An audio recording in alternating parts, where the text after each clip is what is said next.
Assalamualaikum warahmatullahi wabarakatuh. Perkenalkan, nama saya Titania Ayu Fauzia. Saya dari kelas PA 2020. Di sini saya dari Prodi Pendidikan Bahasa dan Sastra Indonesia. Di sini saya sudah mencari jurnal internasional dan saya mendapatkan jurnal yang berjudul Speaking Problem Facts by the English Department Student of Syariah Kuala University. Judul tersebut saya artikan ke dalam bahasa Indonesia, yakni masalah berbicara yang dihadapi Departemen Bahasa Inggris mahasiswa Universitas Syiah Kuala. Yang pertama, menurut Nuna 1991, bahwa bagi kebanyakan orang, pengusahaan keterampilan berbicara merupakan aspek terpenting dalam mempelajari bahasa kedua atau bahasa asing, dan keberhasilan diukur dari segi kemampuan melakukan percakapan dalam bahasa tersebut. Yang kedua ada menurut Targian 1987 dalam Mustard 2008. Berbicara merupakan alat untuk mengomunikasikan ide yang disusun dan dikembangkan sesuai dengan kebutuhan pendengar. Artinya, pembicara harus berusaha mengkomunikasikan gagasan dengan jelas agar gagasan tersebut dapat diterima dengan baik sesuai dengan yang diinginkan oleh pendengarnya. Yang ketiga ada menurut Burkhardt, belajar bahasa perlu memiliki 3 bidang pengetahuan yang terlibat dalam berbicara.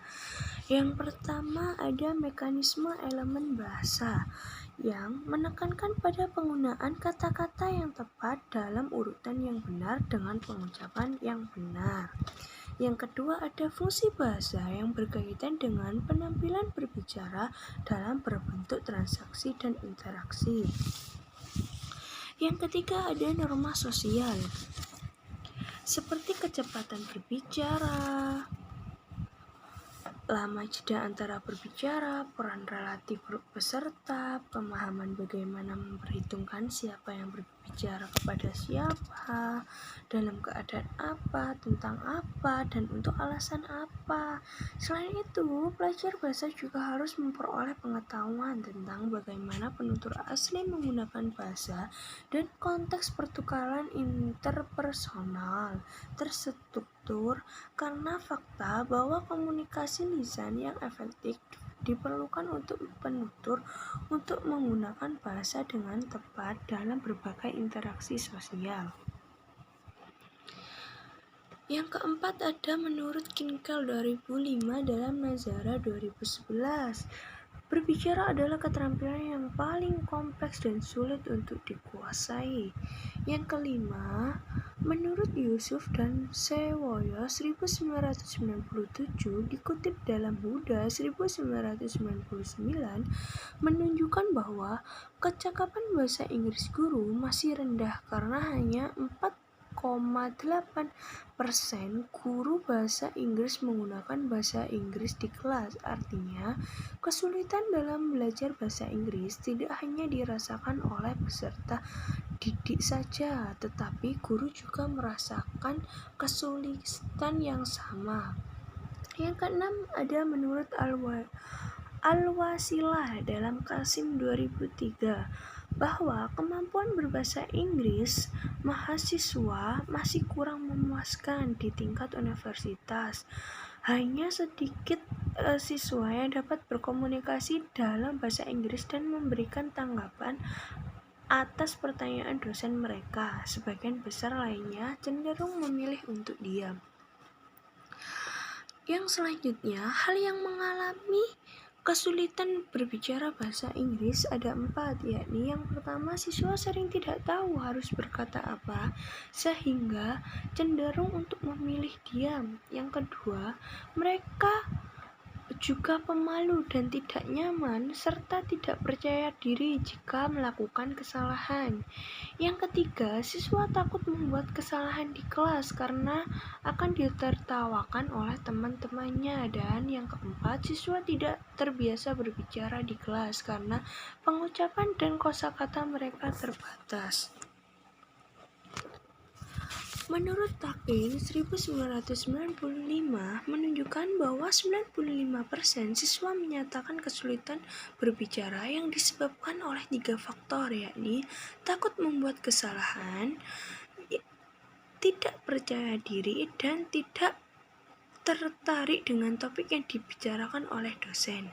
Karena para siswa takut membuat kesalahan, kita harus mempunyai tahap yang bernama Survival English Oral Communication, yang berarti komunikasi yang diterima secara fungsional tanpa mempertimbangkan akurasi. Dengan kata lain, selama siswa dapat menyampaikan idenya, mereka tidak menyelesaikan proses komunikatif dan bertahan. Kesulitan yang sering dihadapi oleh pembelajar bahasa dalam berbicara ada 2, yakni linguistik dan non-linguistik. Menurut Born 2001, kesulitan yang terkait dengan masalah linguistik ada 4. Yakni yang pertama, clustering atau fasih berbicara adalah frasa bukan demi kata. Peserta didik dapat mengatur keluhan mereka bicara secara kognitif dan fisik melalui pengelompokan. Yang kedua, bentuk yang dikurangi. Semuanya membentuk masalah khusus dalam mengajar bahasa Inggris lisan. Siswa yang tidak mempelajari kontraksi sehari-hari dalam keadaan terkadang dapat mengembangkan kualitas berbicara kaku dan kutu buku yang pada gilirannya menginstigmatisasi mereka. Yang ketiga, variabel kinerja. Salah satu keuntungan dari bahasa lisan ialah proses berpikir saat Anda berbicara memungkinkan Anda untuk mewujudkan sejumlah keraguan, jeda, penelusuran balik, dan koreksi kinerja. Yang keempat, ada bahasa sehari-hari. Siswa hendaknya cukup mengenal kata idiom dan frasa bahasa sehari-hari dan berlatih dalam menghasilkan bentuk-bentuk. Yang selanjutnya menurut UR 1996, solusi kesulitan berbicara menggunakan bahasa asing ada 3. Yang pertama adalah penghambatan. Tidak seperti aktivitas membaca, menulis, dan mendengarkan, berbicara membutuhkan beberapa derajat keterpaparan waktu nyata kepada audiens. Peserta didik seringkali terlambat mencoba mengatakan sesuatu dalam bahasa asing di kelas, khawatirnya membuat kesalahan, takut dikritik, atau kehilangan muka. Yang kedua adalah tidak ada yang perlu dikatakan. Bahkan jika mereka tidak dihalangi, kita sering mendengar pelajar mengeluh bahwa mereka tidak dapat memikirkan apapun yang dikatakan. Bahkan mereka mengeluh apa yang disampaikan oleh seorang guru bahasa Inggris. Yang ketiga ada penggunaan bahasa ibu. Dalam kelas di mana semua atau sejumlah pelajar berbagi bahasa ibu yang sama, mereka cenderung menggunakannya karena bahasa ibu itu lebih mudah untuk diserap oleh pendidik.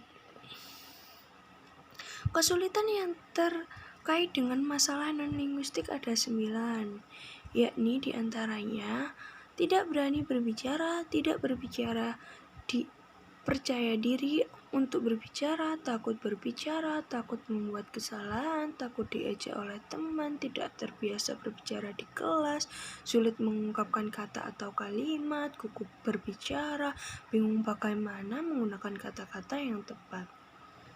Rubin dan Thompson memiliki solusi kesulitan yang terkait dengan masalah non-linguistik. Yang pertama, berlatih bahasa Inggris dengan teman, mencoba lebih berani dalam berbicara, membuat kalimat dari kata-kata sulit, membuat klub bahasa Inggris, mencari kata-kata di kamus, mengerjakan latihan tentang buku dan tata bahasa, mendengarkan musik, mengikuti kursus bahasa Inggris, dan berlatih bahasa Inggris sendiri. Sekian dari saya, kurang lebihnya mohon maaf. Wassalamualaikum warahmatullahi wabarakatuh.